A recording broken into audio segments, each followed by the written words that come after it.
구매하실 수 있으니까 한번 보시면 좋을 것 같습니다. 제가 책, BSPS, 디톡스 다이어트, 리치바디 이런 것들은 신간인데 리치바디 같은 거 책 도움 많이 받을 거예요. 이렇게 보시면 삼삼 디톡스 다이어트도 8가지 유형에 따라서 이렇게 하는 가이드를 해놨는데 제가 이제 쓰고 또 계속 업데이트를 해드릴 거예요. 그래서 다운받으신 분들은 또 나중에 다시 또 업데이트된 내용들 이렇게 해서 PDF로 계속 받으실 수 있도록 할 겁니다. 자, 오늘 공유 중지를 하고 모두 음소거를 해제하실 수 있도록 했습니다. 네. 채팅창에 글을 남기시면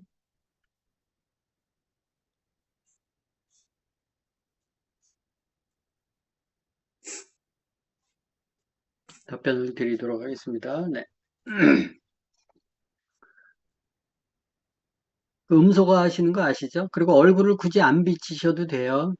얼굴 또 이렇게 낯설어 하는 분들은 전화로 이렇게 하시듯이 하실 수도 있잖아요. 그러니까 글 못 쓰시거나 아니면 그러시면 그냥 옆에 이렇게 하면 그 오디오 표시가 있을 거예요. 음소거 안 하고 그거 딱 누르면 음소거 해제가 되니까 그냥 얘기하시면 됩니다. 네. 채팅창에 일단 한 분이 올려주셨네요. 네, 유선님이 20대 여성입니다. 그랬어요. 안구 건조가 심하다. 도움되는 눈 건강 관리법이 궁금합니다. 또 영양제는 어떤 게 도움이 될까요? 보통 이제 이거는 우리가 건강 코칭 교실에 머리 건강에 눈, 코, 뇌가 있잖아요. 그 건강관리법에서 설명이 되는데요. 안구 건조는 쉬워요. 안구 건조는 일단은 20대 여성이면 이 기기를 많이 쓸 거예요. 그죠? 핸드폰을 많이 보거나 PC를 많이 보거나 그리고 이제 화장을 좀 할 때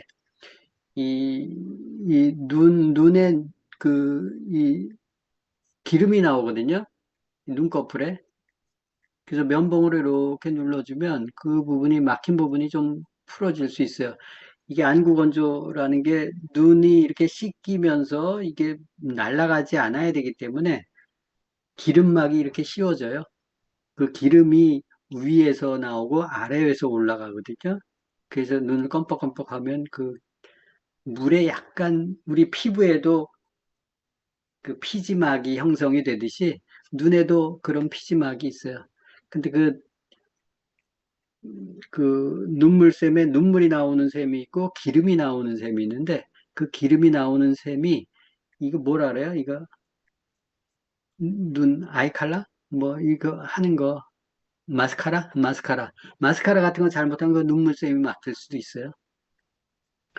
그래서 그 면봉으로 이렇게 해서 하는 게 있고 이제 업무상 핸드폰을 계속 보면서 집중하거나 그러면 눈 깜빡깜빡거린 게 이제 줄어들면서 건조해져서 그럴 수 있어요.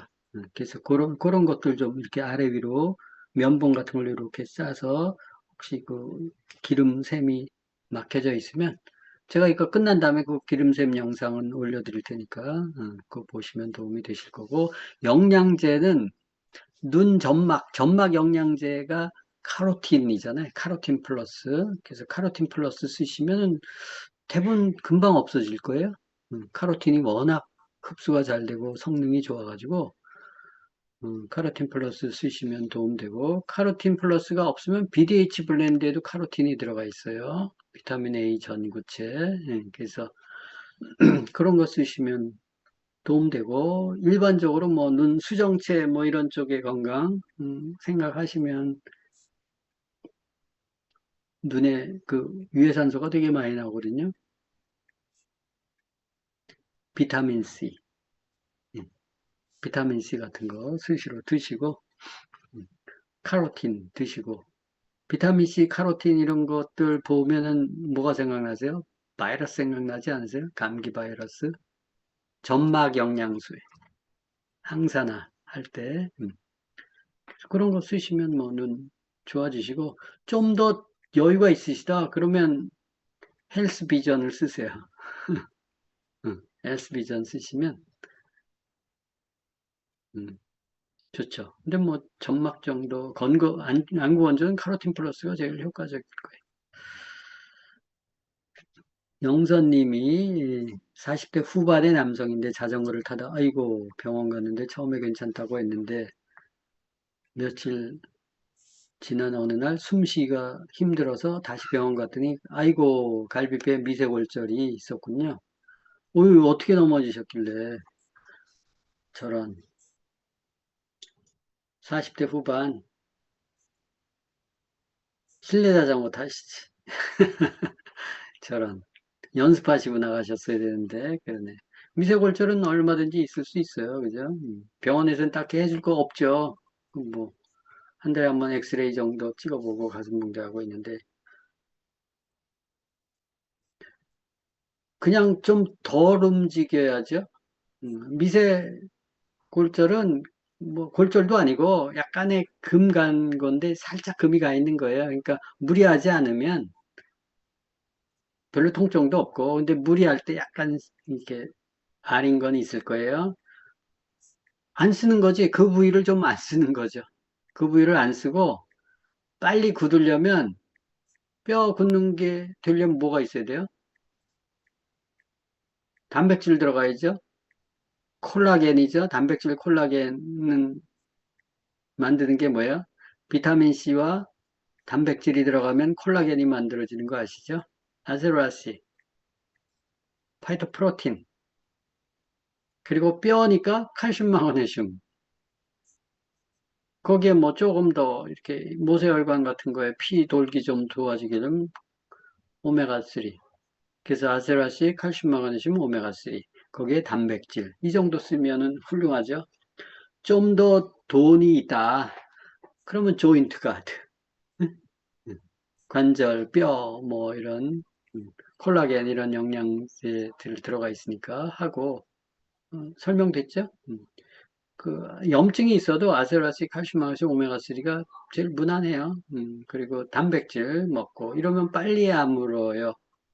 교통사고 나서 큰 골절이 일어나고 수술 부위 복구시키고 이럴 때도 콜라겐이 좋은데 콜라겐이 소화가 잘 안 돼서 저는 비타민C하고 프로틴을 많이 권유를 해요.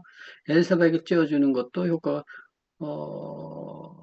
뭐 효과 있겠죠? 근데 엘사백을 어떻게 찌우나? 갈비뼈를 어떻게 씌우나? 불 들어오게. 그 안에 테이블 붙여가지고 이렇게 조사를 하나? 음.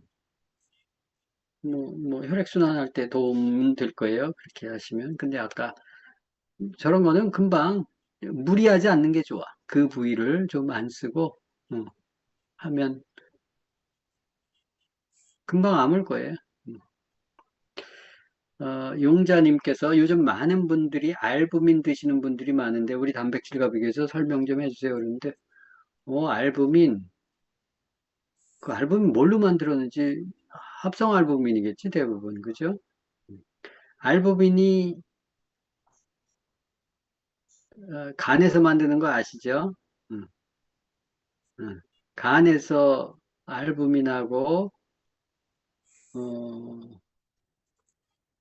그 염증 생길 때 어, 뭐지? 그 두 가지 단백질을 만들어요. 알부민하고 이제 글로불린하고 이렇게 만드는데 이 알부민이 들어가면 작용하는 게 이 혈관을 확장시키고 수분을 끌어들여요. 그래서 혈행을 좋게 해. 그래서 우리가 먹은 음식이나 영양소 같은 것들을 운반하죠. 그 알부민에 태워서 그런 작용을 해요. 근데 이제 간이 망가지면 알부민을 잘 못 만들어요. 대신 염증이 많기 때문에 글로불린을 만들어서 항체 원료로 쓴 거예요. 단백질을 가지고. 그래서 알부민을 잘 못 만들면 이제 이렇게 기운이 떨어지고 그래서 알부민 주사들을 많이 맞잖아요. 다 합성이라고 보고 그리고 이 알부민 만드는 영양소가 단백질이거든요. 그래서 간이 만들어요. 그래서 알부민을 드시는 사람들이 있는데 주사 맞고 하는 거, 저는 주사로 넣는 거는 아주 극한적으로 바닥이 나지 않은 상태에서는 주사 맞는 거 권유하지 않아요. 정맥 주사 같은 경우들은 위험, 위험해요. 그 양을 조절할 수 없기 때문에. 그리고 저거 다 빼 벌리면 저거 혈관으로 집어넣는 건데, 그 뭐, 300ml, 400ml, 500ml, 600ml 뭐 이런 양이 있을 텐데, 그게 혈관을 확장시켜서 신장 안 좋은 사람들 부종 일으키고, 쇼크 일어날 수 있어서 혹시 맞춘다면 병원에서 정말 간호사가 입회 하에 모니터링하고 철저하게 그래서 혈관 주사는 저는 아유 겁나가지고 모르니까 용감하게들 맞는데 혈액량이 확 늘어나는 거거든요. 물 마시는 거랑 틀려. 그래서 노약자들이 많이 마시는데 반짝하는 거 단백질을 먹으세요. 단백질. 단백질을 먹을 때 알부민 이렇게 찾는 사람들은 단백질을 그냥 먹지 마시고 단백질에다가 그 수액 맞는 게 나트륨 들어가 있다 그랬죠? 0.9%. 음. 그래서 단백질에 천일염을 조금 타요. 음. 약간 간해서 먹고 거기에 꿀을 조금 타세요. 꿀. 진짜 꿀. 음. 그게 알부민보다 훨씬 좋아. 음. 합성 알부민 별로 좋은 원료로 만들지 않았고 GMO나 이런 것들 들어가 있을 거고, 음, 당 같은 것들, 약간 섞었을 텐데, 음, 그 단백질 1.5스쿱에 꿀하고 약간의 소금 쳐서 드세요. 그럼 기운이 날 텐데, 알분보다 훨씬 더 안전하고 좋을 텐데요. 그 꿀을 타잖아요? 그러면 알부민 왜 먹어요? 기력이 딸려서 그렇거든요. 이 기력이 딸린 거는 뇌에 에너지 물질이 잘 안 들어가서 그래요. 그냥 단백질만 먹으면 뇌에 에너지가 빨리 안 들어가요. 그래서 꿀을 타는 거야.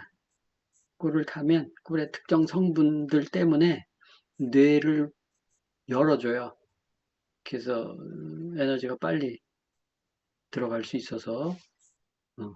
혈당 있는 사람들, 혈당 높은 사람들은 뭐 꿀 뭐 이렇게 하는데 약간 높아지다가 다시 정상화 되거든요. 꿀은 설탕과는 달리 진짜 꿀. 음. 그 설탕 먹인 꿀 말고 그런 거 하시면 훨씬 더 안전적이세요. 가격도 싸고 안전하지.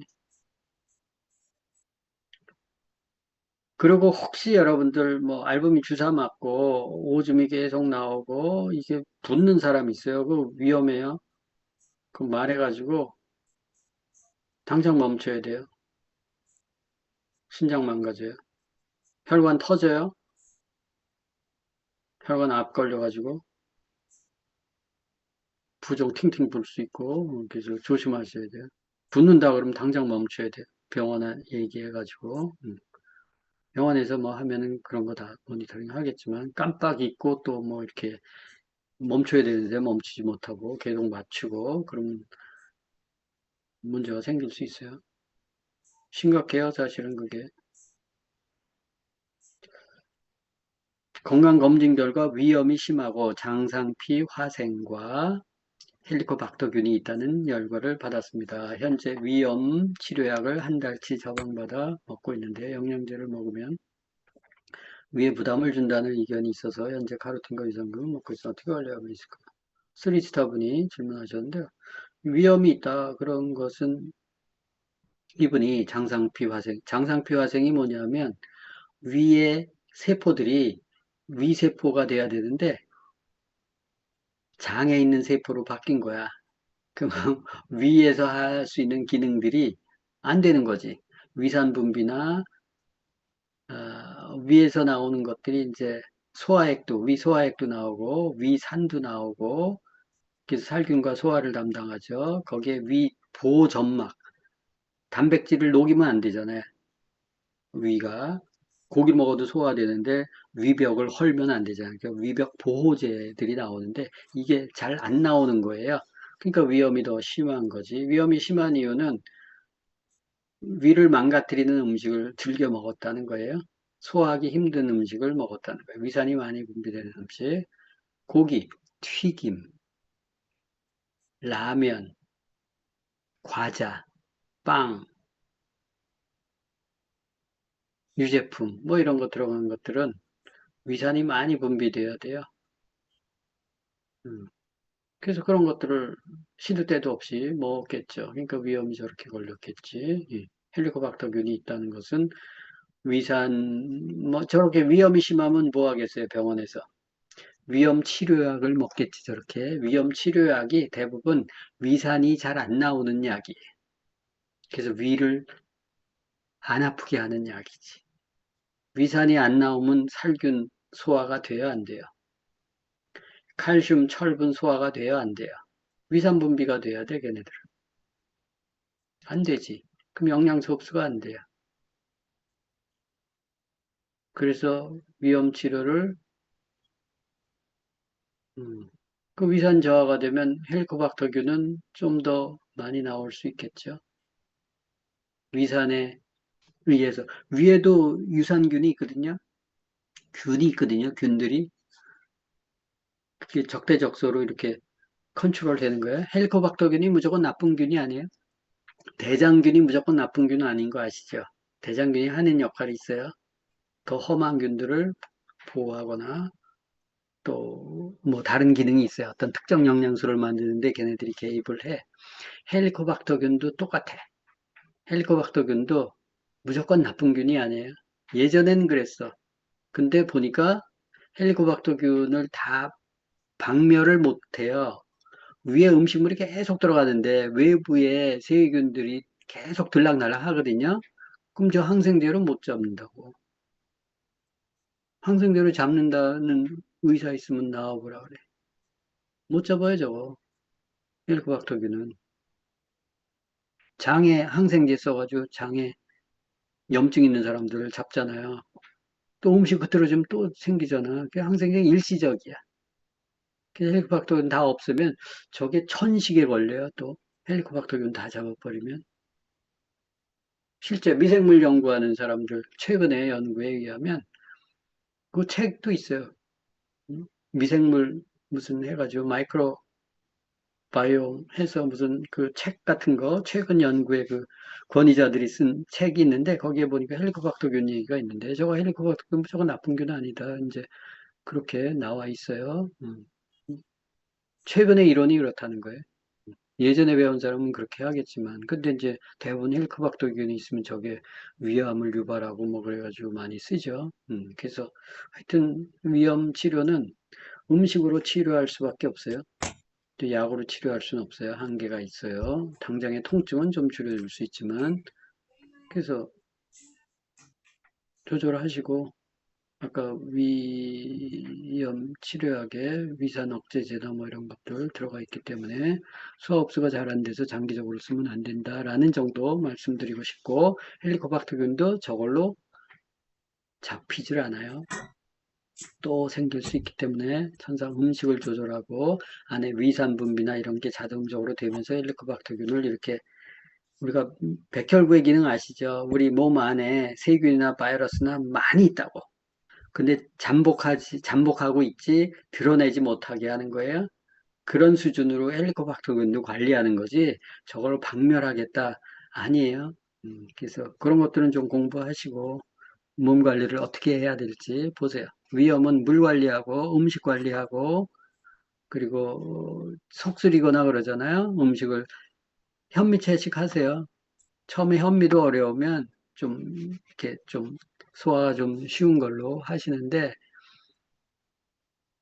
물 먹지 말고 같이 음식이랑 습식하시고 그 다음에 위험 있는 사람은 음식 먹은 다음에 앉아 있으면 안 돼. 누워 있으면 안 돼.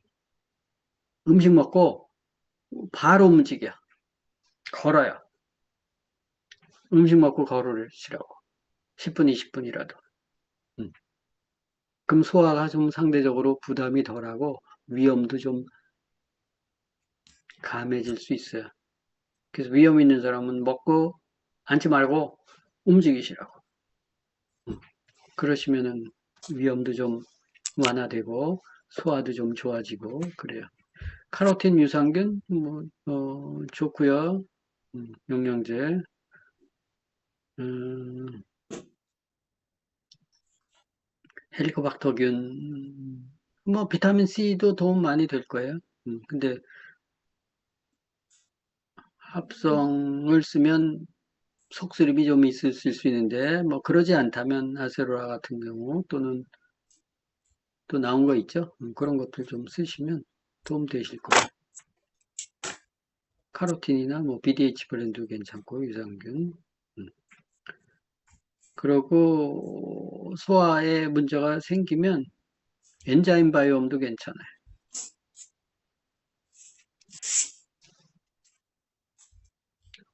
방금 말씀해 주신 영양소는 평소 먹고 있는데 좀 더 많이 먹어야 할까요? 아니면 평소대로 먹어야 할까요? 가슴이 올려드려요. 이게 손영선님이 무슨 질문 하셨죠, 아까? 아, 자전거 타다가 그래요. 골절되어 있으면 약간 양을 좀 늘려보세요. 평소대로 먹는 것보다는 조금 있잖아요. 그죠? 그리고 아프고 그러면 좀 더 드시면 좀 더 빨리 복구가 되죠. 아무래도. 그 수선의 영양제가 필요하니까. 유선님이 유방암이나 혹에는 자몽이 안 좋다고 들었습니다. 우리 아세로라에 자몽이 소량 들어있던데 먹어도 되는지 궁금합니다. 뭐 그러죠. 자몽 먹지 말라고. 왜? 유방의 암이나 뭐 이런 거에 하는데 약을 쓰는데 그 약의 기능을 방해하는 게 이제 자몽의 성분에 있다고 얘기해요. 그래서 비타민 C에 자몽이 소량 들어있던데 그거는 저는 어, 본인이 판단해야죠. 본인이 판단해야지. 저는 참 이렇게 사람들 우스운 게 색소나 방부제 들어가 있는 음식이나 약은 먹으면서 특정 과일에 들어가 있는 어떤 성분 때문에 약은 한 주먹씩 먹으면서 특정 성분에 들어가 있는 과일이나 음식이 있어서 안 먹는다. 그거는 좀 생각해 봐야 되지 않아요? 그죠? 그렇게 화학 물질들을 집어 먹으면서 천연 물질에 일부 들어가 있는 것들, 저게 음,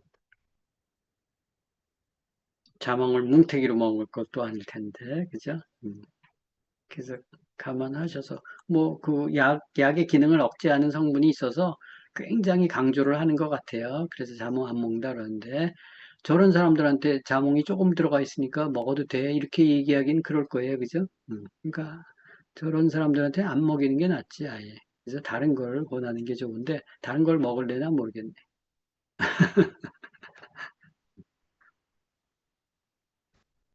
자, 폐암 4기 70대 여자 환자인데 폐암 4기예요. 아이고.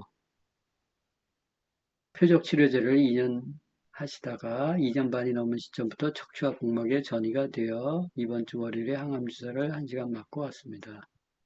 3주에 한 번씩 항암 주사를 맞아야 한다고 합니다. 목요일부터 심하게 머리도 아프고 잠을 한숨도 못 주무셨습니다. 체력 관리 어떻게 할까요? 현재 알밥은 드시고 관리 받고는 계십니다. 그러셨어요. 에이구, 참. 70대시고 폐암 4기시네요. 항암 주사 맞기가 되게 힘드실 텐데.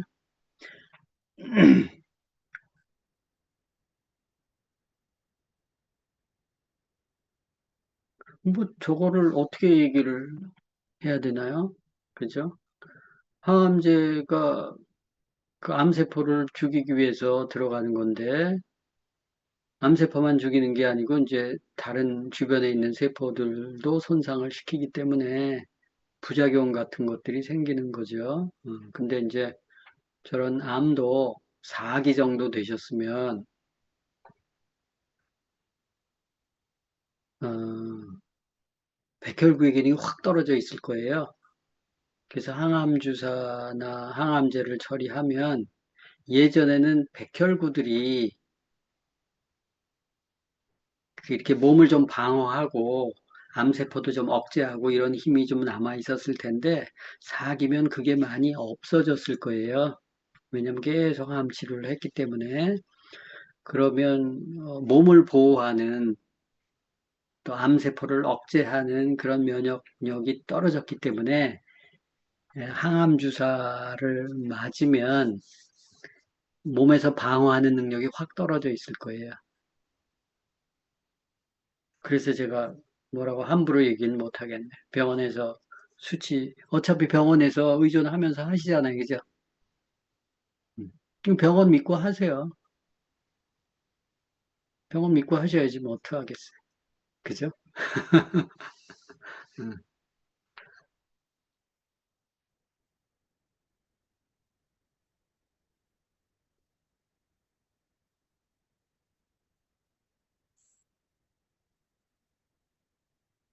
제가 얘기하면 또 오해하실 수 있을 것 같아서 제가 그 정도만 말씀드리는 거예요. 암도 생활습관병이기 때문에 저런 약 가지고는 일시적이고 궁극적으로는 전체적으로 바꾸셔야 되는데 하여튼 리스크는 굉장히 커요. 커서 뭐 그나마 하신다 그러면 뭐 체력 관리를 위해서 기본적으로 음식이나 뭐 이런 것들, 영양소나 이런 것들을 좀 챙겨서 드셔야 되겠죠. 드시면서 하셔야 되겠죠. 그래서 저런 이제 좀 힘든 병 같은 거 생기기 전에 예방이 중요해요.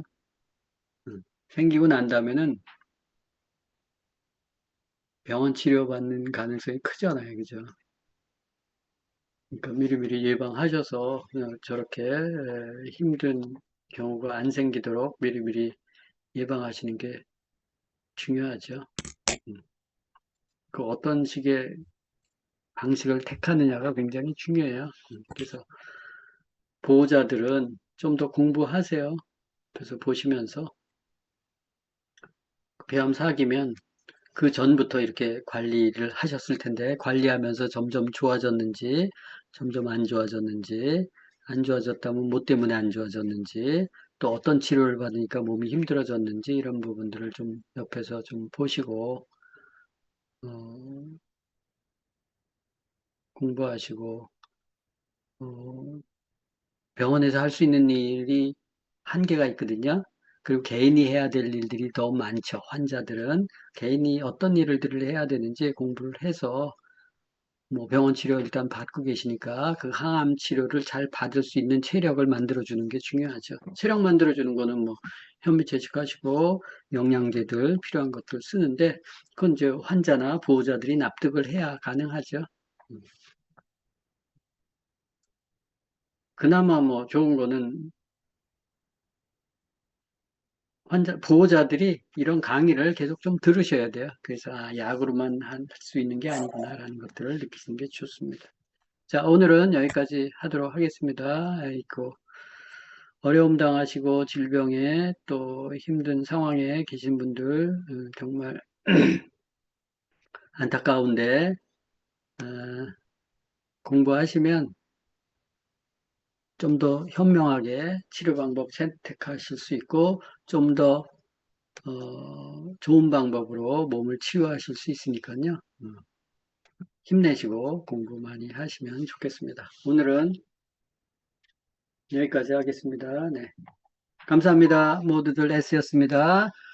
좋은 연휴 되시고 설 때 복 많이 받으시고 또 가족들과 어, 좋은 시간들 많이 보내십시오. 감사합니다. S였습니다. 들어가세요. 네, 수고들 하셨습니다. 네, 수고하셨습니다. 복 많이 감사합니다. 받으세요. 네, 수고했습니다.